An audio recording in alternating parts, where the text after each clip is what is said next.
Okay, I'm gonna tell the correct answer, guys. Correct answer is letter B. German invasion of Poland. Guys, German invasion. Alright? Axel, tama ka. St. Peter, tama. Daming nakatama. Ay, di pala ako. Ay, nagpalit. Ngayon, alam ko na kung sino yung mga nagdadaya dito, ha? Tama, letter B. Ay, sorry, sabi ni Dang. Ay, Dang, nagkamali ka na, Dang. Ala, yung streak mo na, nalagas na yung streak mo ng isa. Ako na una sumagot. Ikaw ba, Jay? Parang si St. Peter na una sumagot. Alos, nagpapalit ka ng sagot, ha? Alam ko na yung tactics mo. Mali din ako, Very good. Umaamin sila na mali sila. The correct answer is letter B. Letter B yun. Backread mo ka.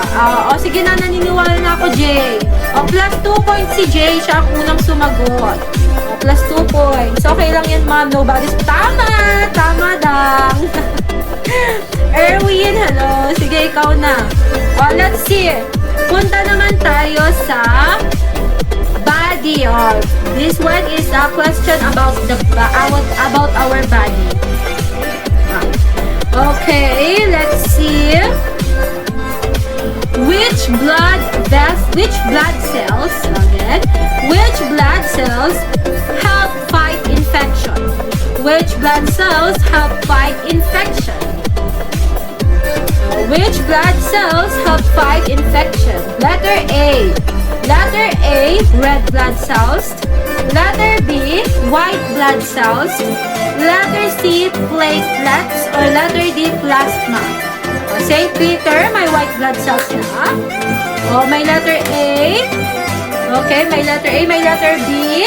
A. Okay, A, B tayo, guys. Mamaya history, sige ha. Ikaw sasagot sa history, ha. May red blood cells, letter A daw. Letter B, sabi nila, red blood cells daw. Okay. Letter B, white blood cells. Ang daming letter B, guys, white blood cells. Ano ba yung B? White blood cells ang B. Letter A is red blood cells. Jenny, B. St. Peter, COTS. Ano ba yung COTS? Platelets, COTS. Jenny, A. Ano ka ba talaga, Jenny? Jenny, parang sinasagot mo lahat ng letter. Kanina kakabasa ko lang, B ka. B ako dyan. Nangongopya si Jenny, guys. Nakikita ko na yung kopya niya, guys. Naniniwala na ako sa inyo. Jenny, nangongopya ka. B ka talaga kanina, pero A ka na ngayon. Okay, the correct answer is... guys, makinig kayo. The correct answer is letter B. White blood cells. Yes. Ang white blood cells, sila yung tumutulong nagpa-fight ng infection ng katawan natin. Totoo yun. Okay?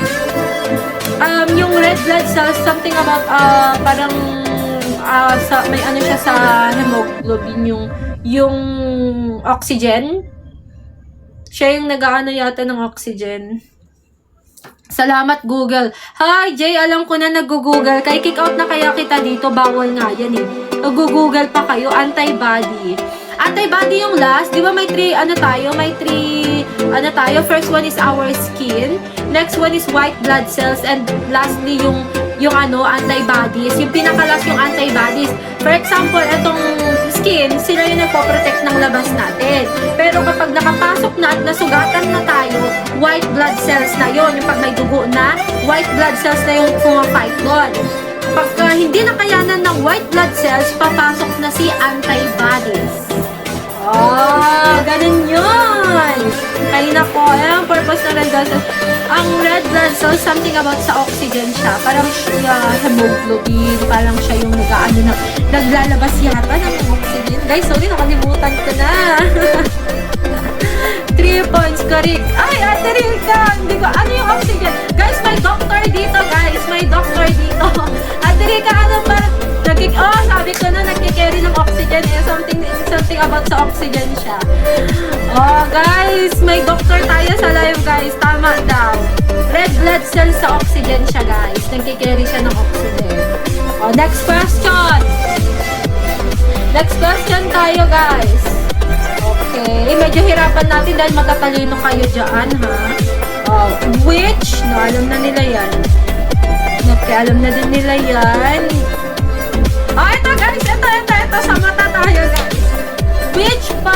the eye controls which part of the eye controls the amount of light entering the eye? Which part of the eye controls the amount of light entering the eye? Okay. Letter A, eyelashes. Letter A, retina. Letter B, cornea. Letter C, iris. And letter D, lens.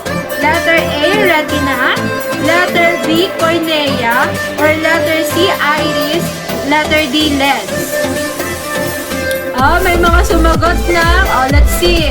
May mga retina. Sabi natin ikaw. Retina daw. Letter A daw. Optical nerve. Iris. May sumagot ng iris. May sumagot ng cornea. Ala, kayo guys. Ala, iba-iba ang sagot. Sino ang magwawagi? Sino ang magwawagi, guys? Hoy, ang daming sumagot. Ginugal nyo siguro. Paano ko magsabi? Nakakahiya pa mali ako. At least di ka gumamit ng Google, Ate Rika, kasi yung iba dito gumagamit ng Google. Wala sa Google, wala. Okay, the correct answer is letter